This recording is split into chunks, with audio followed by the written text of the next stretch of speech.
1440 هجری قمری کال د رجب المرجب د میاشتې اولنۍ جمعه ده. د جمعې مبارک مجلس دی. په دې مبارک مجلس کې کوشش کوو چې د غصب پر موضوع باندې مجلس سره شریک کو. الله جل شانه کی ما و شمارا در دنیا خلیفہ مقرر کردیم. در دنیا یک قانون به ما و شما داد. مطابق اونمو قانون سه چیز درمیان ما و شما محرمات است که اونمو سه چیز نبی کریم صلی الله علیه وسلم در حجة الوداع اعلان کرد. ان دماءکم و اموالکم و اعراضکم حرام علیکم كحرمة يومكم هذا في شهركم هذا في بلدكم هذا. درمیانی مردم اینمی سه چیز از هر یک بر دیگر حرام است. مال هر مسلمان بر دیگر مسلمان حرام است. خون یک مسلمان بر دیگر مسلمان ریختن حرام است. عزت عرض هر مسلمان بر دیگر مسلمان بی عزتی یک مسلمان بر دیگر حرام است.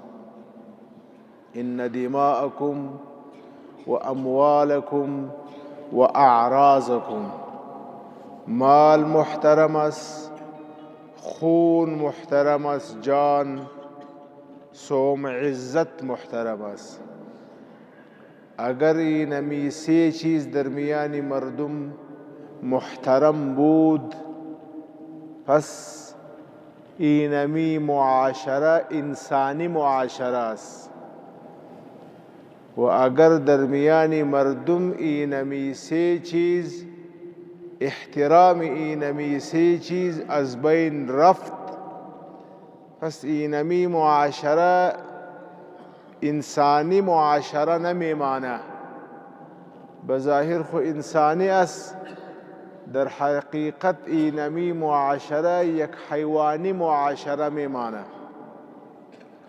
مردم بظاهر انسان است، مردم است، بنی آدم است، ولی در حقیقت اینمی معاشره به یک معاشره حیوانی تبدیل میشه. زیرا که در میان حیوانات نه خون، نه جان، نه مال، نه عزت احترام او قدر داره، ولی در میان بنی آدم انسانان اینمی هر چیز از یک بر دیگر حرام است. بغیر از اجازت شریعت حق ندارد یک کس که خون دیگر را، مال دیگر را، عزت دیگر را بگیره. اینمی هر چیز محترم است، هر سه. درمیان اینمی سه یک مال است.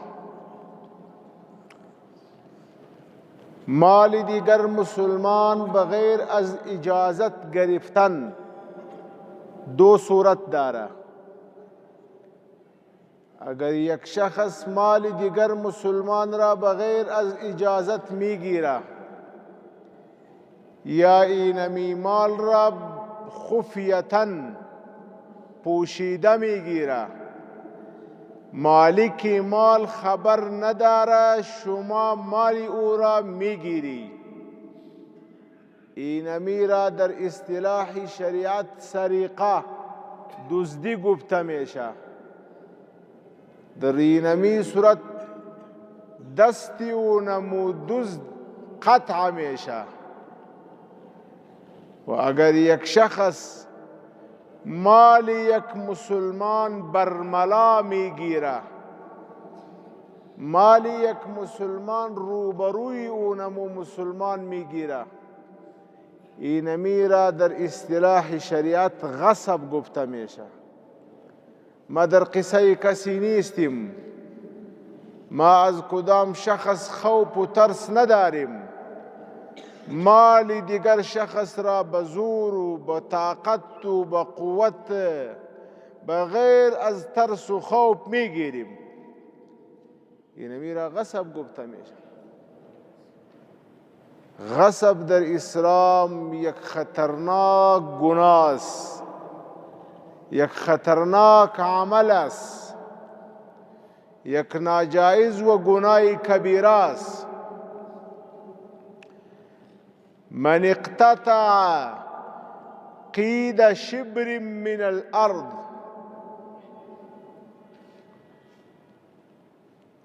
قید ان يحمل يوم القيامة من 7 أرضين.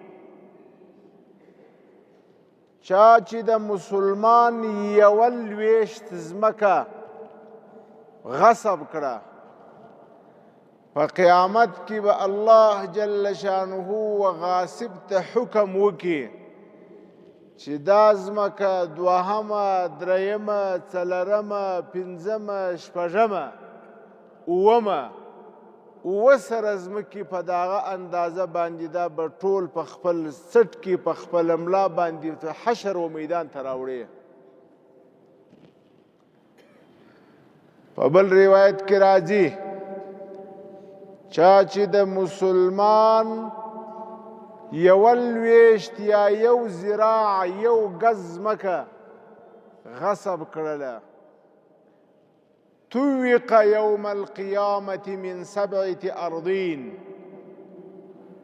اینمی زمین که غاصب اینمی زمین را غصب کرده، در روز قیامت اینمی قدر زمین یک بالشت است، یک زراع است، هر قدر که اینمی زمین بود، اینمی زمین در روز قیامت در گردن اینمی غاصب طوق لعنت جور میشه، در گردن اینمی غاصب انداخته میشه که شما اینمی زمین را در دنیا غصب کرده بودی، آل اینمی در گردن شما یک طوق جور میشه.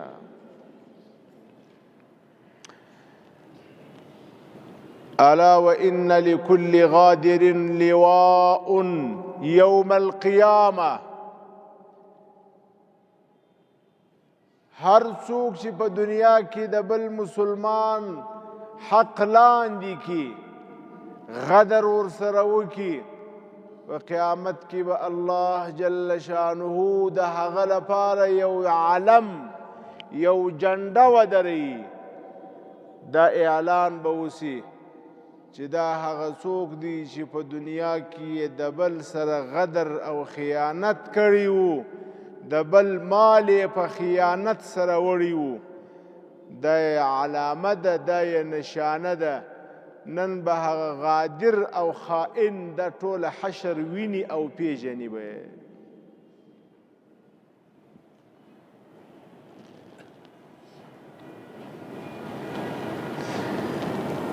مصیبت و مسئله نمی است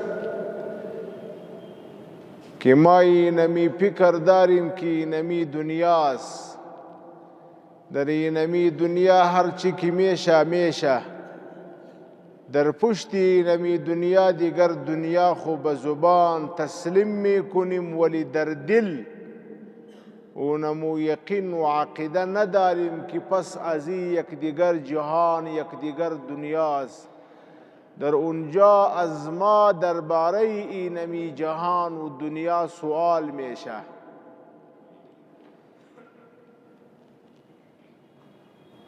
حدیث مقدس مفهوم دی، لا تزال قدم عبد حتى تسأل عن 5.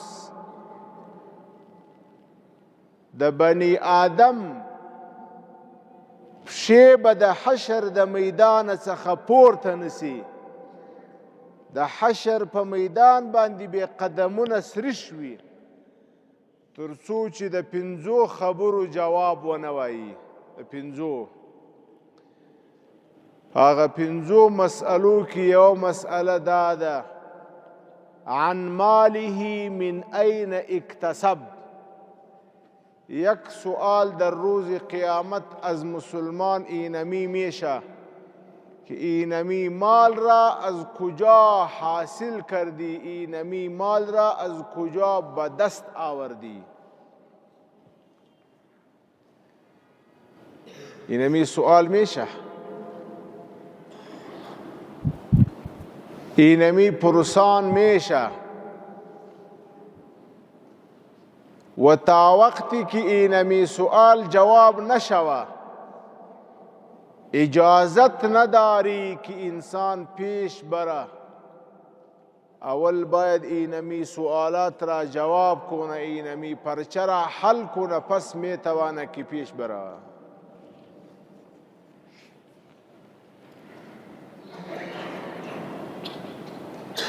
په دې سلسله کې یو مسئله ده، د غصب ده. د غصب مختلف صورتونه دي، مختلف اقسام داره، مختلف انواع داره. یک صورت غصب خو اینمی مشهور غصب است که مردم زمین یکدیگر را، جایداد یکدیگر را غصب میکنه. اینمی هم ناجایز است، حرام است، شرعاً جواز نداره، گناه کبیره است. و یک قسم دیگر که مردم به اونمو متوجه نمیشه. یک قسم غصب دیگر ما و شما داریم، اونمو غصب کی است؟ غصب از خواهران و از برادران و از ضعفا است در میراث. ما و شما یک مشکل داریم در شریعت مقدسه. پس از فوت، از وفات کلان در خانه، کلان باشه یا خرد باشه، کسی که در خانه وفات کرد، مال اونمو شخص طبق شریعت باید تقسیم شود. یوصیکم الله فی اولادکم للذکر مثل حظ الانثیین فإن كن نساء فوق 2 فلهن الثلث ما ترك وإن كانت واحدة فلها النصف ولأبويه لكل واحد منهما السدس مما ترك إن كان له ولد فإن لم يكن له ولد وورثه أبواه فلأمه الثلث. الله جل شانه د مړي تر وفات وروسته د ټولو وارثانو حصې معلومې کړي دي.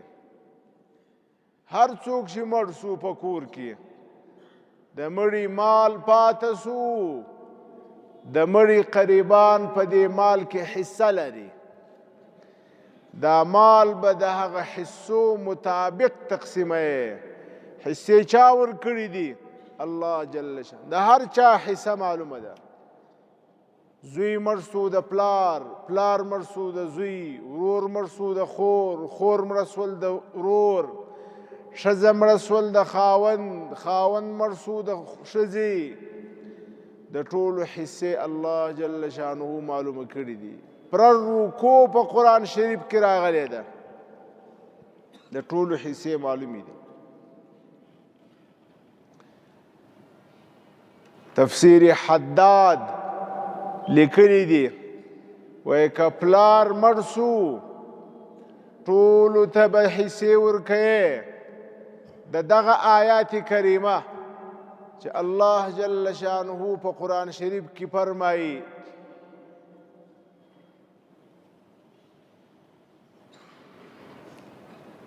مما قل منه او کثر، چې کله مال پاته سي د پلار، دا د پلار مال به د ورثو په منځ کې تقسیموي اینمی مال پدر باید درمیان اولاد تقسیم شوه مال زیاد باشه یا کم باید تقسیم شوه تفسیر حداد نوشته کرده حتی ولو قلنسوه اگر بابا پدر مرد و از پدر یک کله ماند یک قلنسو و یک کله ماند اینمی هم باید درمیان اولاد تقسیم شوه طبقی حکم شریعت باید به هر یک حصه و نمو داده شوه حتی ولو قلنسوه که بابا وفات سو د بابا یوه خولۍ پاته سوله دا د بابا خولۍ به هم تقسیموي د ټولو په منځ کې برابره به یې تقسیموي برابر دا نه چې برابر یعنی د شریعت د حکم مطابق زموږ فقهای کرام رحمهم الله فرمایي وایي که یو څوک ووایي چې زه په میراث کې حصه نه غواړم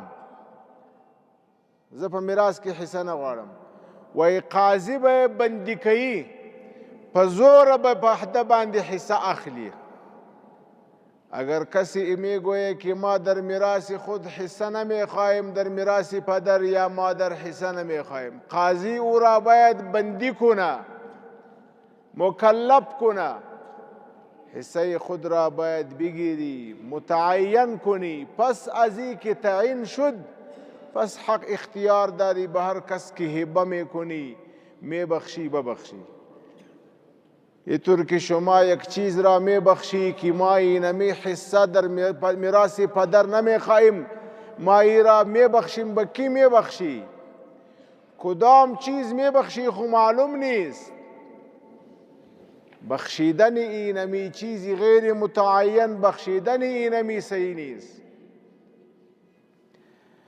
بعضی مردم میگوید که خواهر به ما حصه خود را بخشیده حصه خواهر شما معلوم کردی نه تقسیم کردی نه وقتی که تقسیم نکردی حصه او معلوم نشده چی بخشیده به شما او بخشیدن خو صحیح نیست اینمی یک نوع غصب است و در اینمی غصب مولی صاحب هم مبتلا است در اینمی غصب حاجی صاحب هم مبتلا است در اینمی غصب بزرگ هم مبتلا است در اینمی غصب تمام مبتلا است و ما حدیث شریف بیان کردیم که نبی کریم صلی الله علیه و سلم اعلان کرد کسی که یک بالش زمین را یک بالش چیز را غصب کرد در روز قیامت او نمو غصب را او نمو غاصب را مکلف میکنه که او نمو زمین مغصوبه در گردن او نمو شخص توق میشه که اینمی در گردن شما توق است ای را به محشر بیاری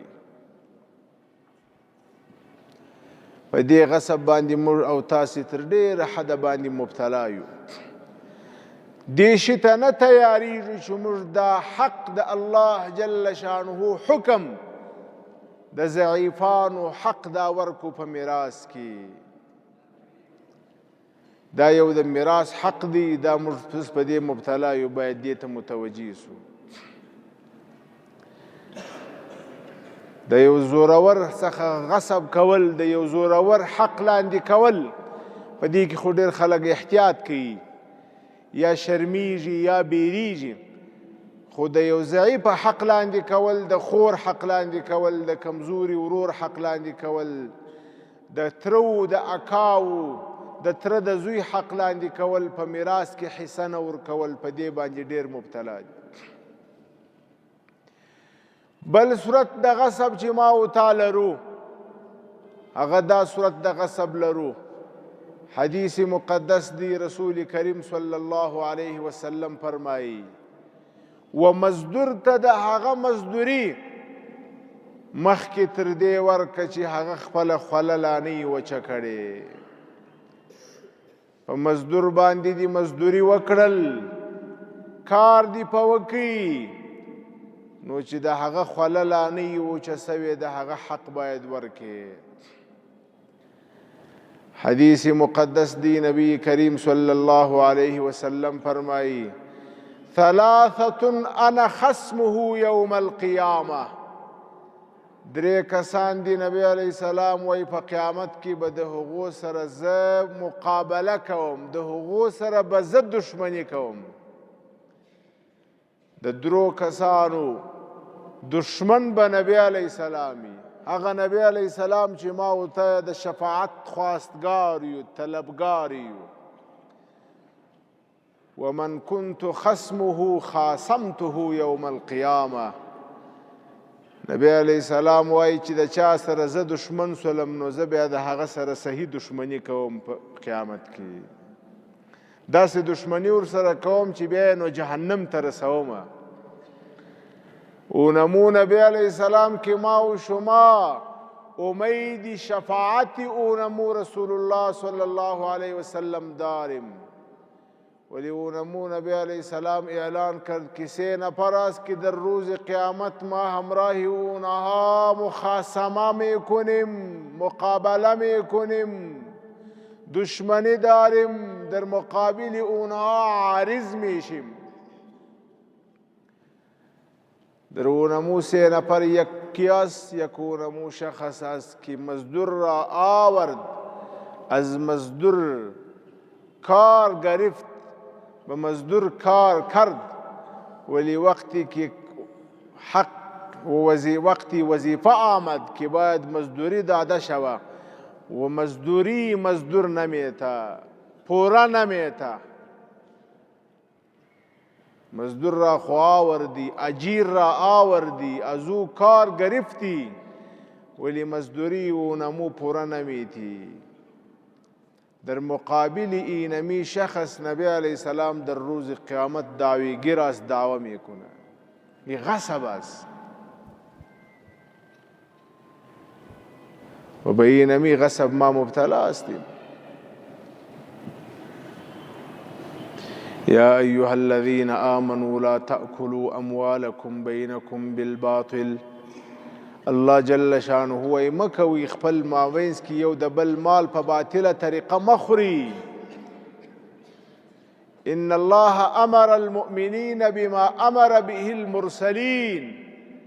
نبی کریم صلی الله علیه وسلم وی الله جل شانه په قرآن شریف کې 2 حکم کړی دي، یو انبیاء ته، یو عام مسلمانانو ته. انبیاء ته هم حکم کړی دی یا ایها الرسل کلوا من الطیبات واعملوا صالحا. ای انبیاء تاسو طیبات وخوري، حلال وخوري، پاکیزه وخوري او نیک عمل وکړي. او عام مؤمنانو ته هم الله جل شانه دا حکم کړی دی چې حلال او پاکیزه وخوري. یا ایها الذین آمنوا کلوا من طیبات ما رزقناکم واشکروا لله. تاسې حلال او پاکیزه وخوري او د الله جل شانه شکر ادا کړي، یعنی عبادت د الله پاک وکړي.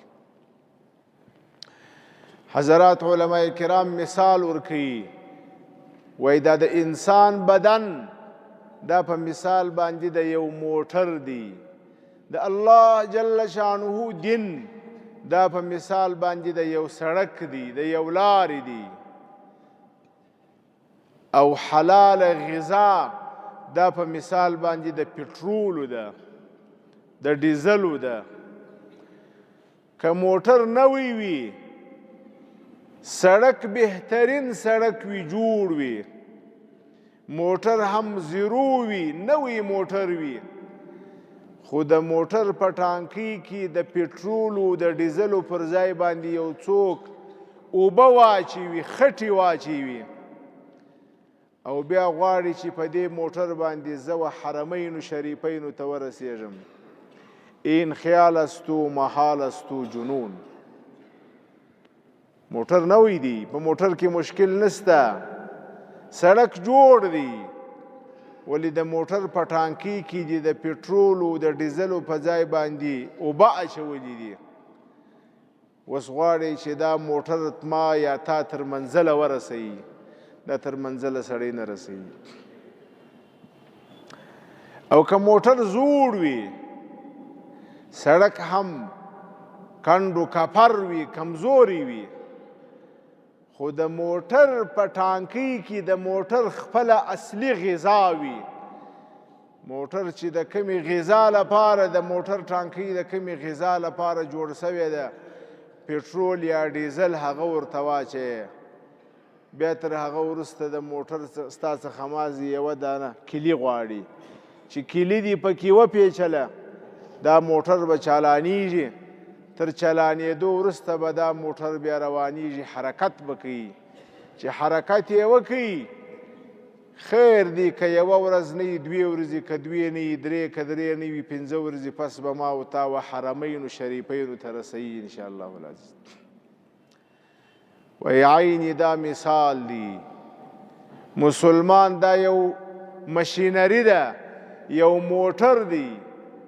د الله جل شانه دین دا یو لاره ده. دین لارې ته ویل کیږي، الطریقة المسلوکه، لاره. پر دې لاره باندې الله جل شانه زما او ستا څخه تلل غواړي، تګ غواړي. خو دا تګ او تلل ما ورته هلته کولی سو کله چې زما او ستا په دې موټر کې حلال غذا وي.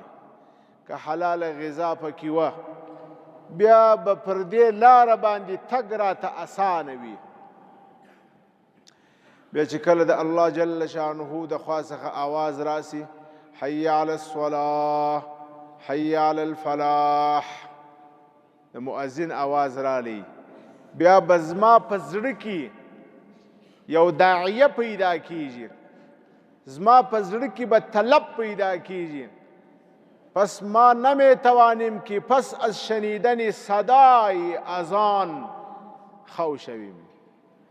ما نمیتوانیم که پس از شنیدن آذان در دکان بشینیم، ضرور میریم به مسجد، اونجا فریضه الله تعالی را بجا میآریم، نماز میخوانیم. زیرا که اینجا غذاست، اینجا غذای حلال است.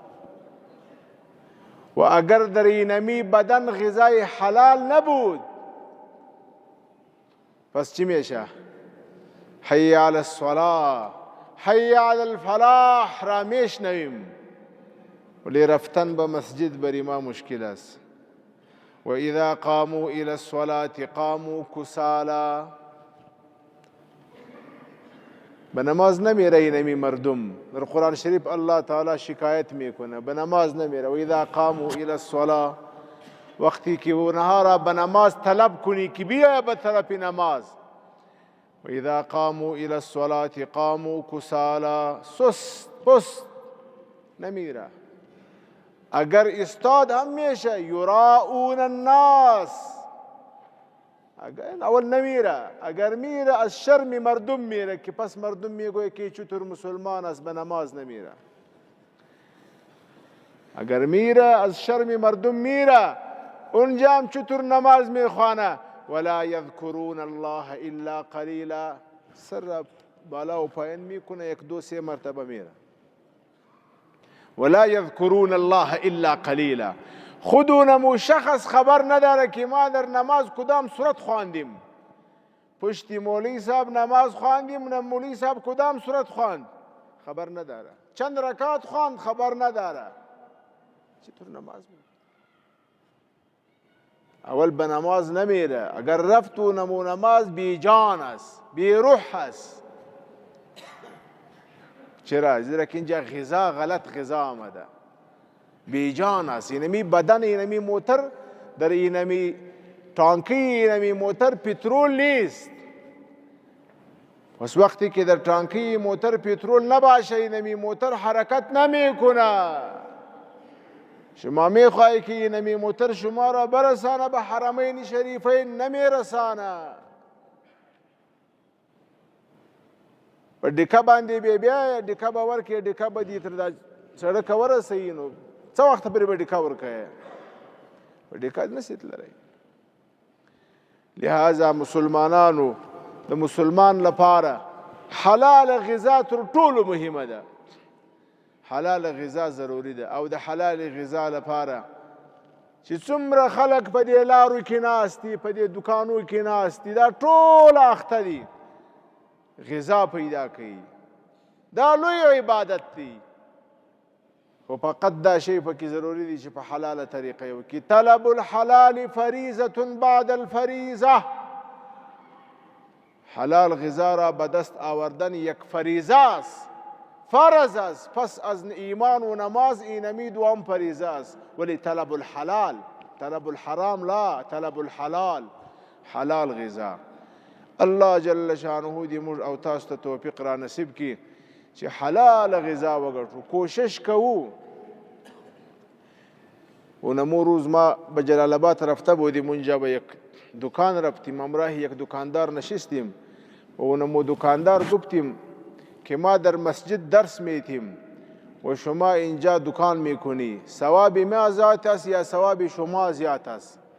اونمو دکاندار گفت که نه، شما خو مولوی صاحب هستی، در مسجد درس میتی، ثواب شما زیاد است. ما گفتیم نه، ثواب شما زیاد است.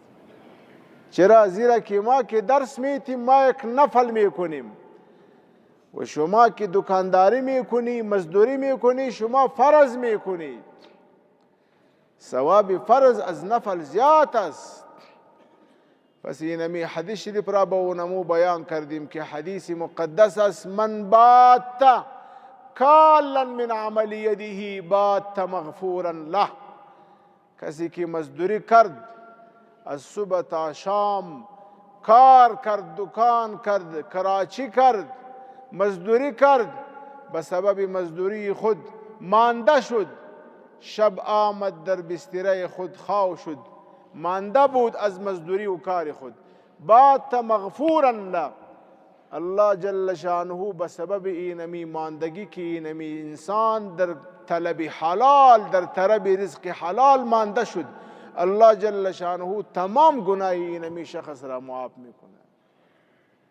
چې د ورځې په خپل کار او مزدوري کې ستړی سي، ماښام راسي پریوځي په دې ستړي بدن باندې، الله پاک دې ټوله ګناه در معاف کړي. خو چې حلال په حلاله طریقه یې وګټې، کوشش وکړي. واخر دعوانا ان الحمد لله.